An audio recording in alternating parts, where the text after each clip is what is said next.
मीरपुर के मोदहा कस्बे से बड़ी खबर आपको बता दी कि गाजा के मुसलमानों के लिए भेजा गया फंड। मोदहा के मुसलमानों ने गाजा को फंड भेजा था। अब्दुल शहीद नाम के एक शख्स ने जानकारी दी, सोशल मीडिया पर पोस्ट कर जानकारी दी और माली मदद के लिए मोदहा के इदारे का शुक्रिया अदा किया था। बीते दिनों लखनऊ की स्पेशल टीम ने पूछताछ की थी। मोदहा के 7 लोगों से पूछताछ की गई। इजरायल और गाजा के बीच हुए जंग को लेकर मोदहा के मुसलमानों ने गाजा को फंड पहुंचाया था, जिसके बाद खातून शहरी ने वीडियो जारी कर माली मदद किए जाने पर मोदहा के इदारे का शुक्रिया अदा किया था। इस वीडियो को लेकर बीते दिनों लखनऊ की स्पेशल टीम ने मोदहा के 7 लोगों से पूछताछ की। तहरीक इंसानियत हिंद फाउंडेशन एंड सोसाइटी नाम के इदारे की तरफ से मदद की गई थी। गाजा की माली मदद करने का पोस्ट सोशल मीडिया पर वायरल होने के बाद इंतजामिया ने कार्रवाई की और ये पूछताछ की गई कि आखिर ये फंड कैसे जुटाया गया और कैसे मदद की गई। तो हमीरपुर के मोदहा कस्बे से ये अहम जानकारी आप तक पहुंचा रहे हैं। गाजा के मुसलमानों के लिए फंड भेजा गया। मोदहा के मुसलमानों ने गाजा को ये फंड भेजा था। अब्दुल शहीद नाम के शख्स ने इसकी जानकारी दी, सोशल मीडिया पोस्ट कर जानकारी दी गई। और हमारे नुमाइंदा संदीप जुड़ गए हैं, ज्यादा जानकारी हासिल करते हैं। संदीप, इस हवाले से जानकारी आपसे चाहेंगे, अब तक क्या अपडेट? सच में बता दूं कि ये पूरा प्रकरण जो है ये मोदहा कोतवाली कस्बे है, जहाँ के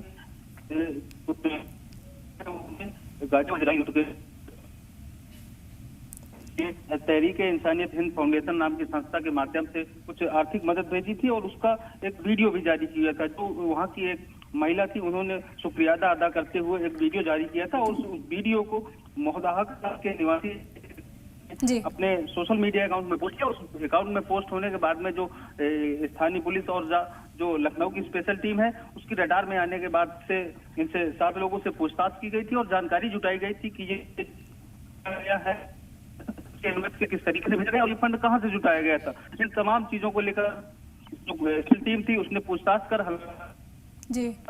हालांकि उनसे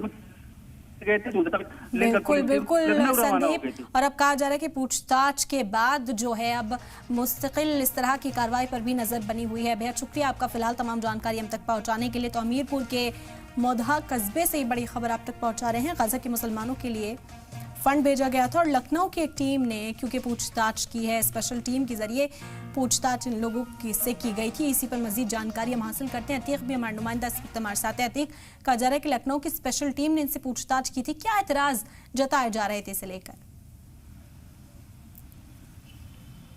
देखिए, बिल्कुल एटीएस कैसे पूरी मामले में जांच कर रही है। एटीएस को ये खबर मिली थी, सोशल मीडिया पे वीडियो वायरल हुआ था कि जो फिलिस्तीन है, जो गाजा पट्टी पे लगातार इजराइल हमले कर रहा है, वहाँ पर जो लोग हैं उनके लिए एक एनजीओ के जरिए हमीरपुर के मौदा जिले के एक अब्दुल कहते नाम के लड़के ने अपने कई साथियों के साथ कुछ रकम भेजी है जो वहाँ के फिलिस्तीनियों के काम है, जो लोग वहाँ पर परेशान चल रहे हैं उनकी तंगी को लेकर।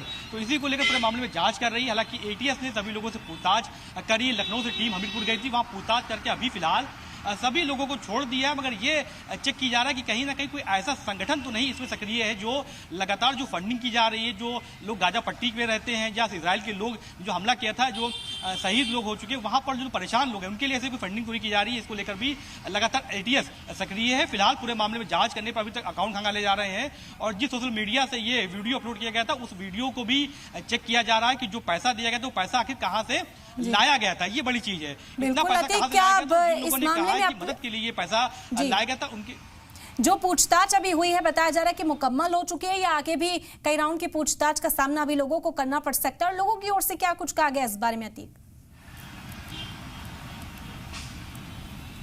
देखिए, पूछताछ कर ली गई है, मगर ये कहा गया है कि सभी लोग लखनऊ, कहीं भी लोग यूपी में रहेंगे, शहर नहीं छोड़ेंगे और दोबारा पूछताछ के लिए अगर बुलाया जाएगा तो वो उनको आना पड़ेगा। इसी को तहत जो एटीएस ने सभी 7 लोगों को छोड़ दिया, क्योंकि अभी तक ऐसी कोई इसमें खबर नहीं मिली। जिस एनजीओ से फंड ट्रांसफर किया गया था उसकी भी जांच कर ली गई। पहले किसी देश के लिए फंड ट्रांसफर उस एनजीओ से नहीं किया गया था, तो ये भी माना जा रहा है कि सिर्फ मदद के तौर पे ही ये पैसा जो गाजा पट्टी में लोग रहते हैं उनकी परेशानियों को देखने के लिए ही भेजा गया था।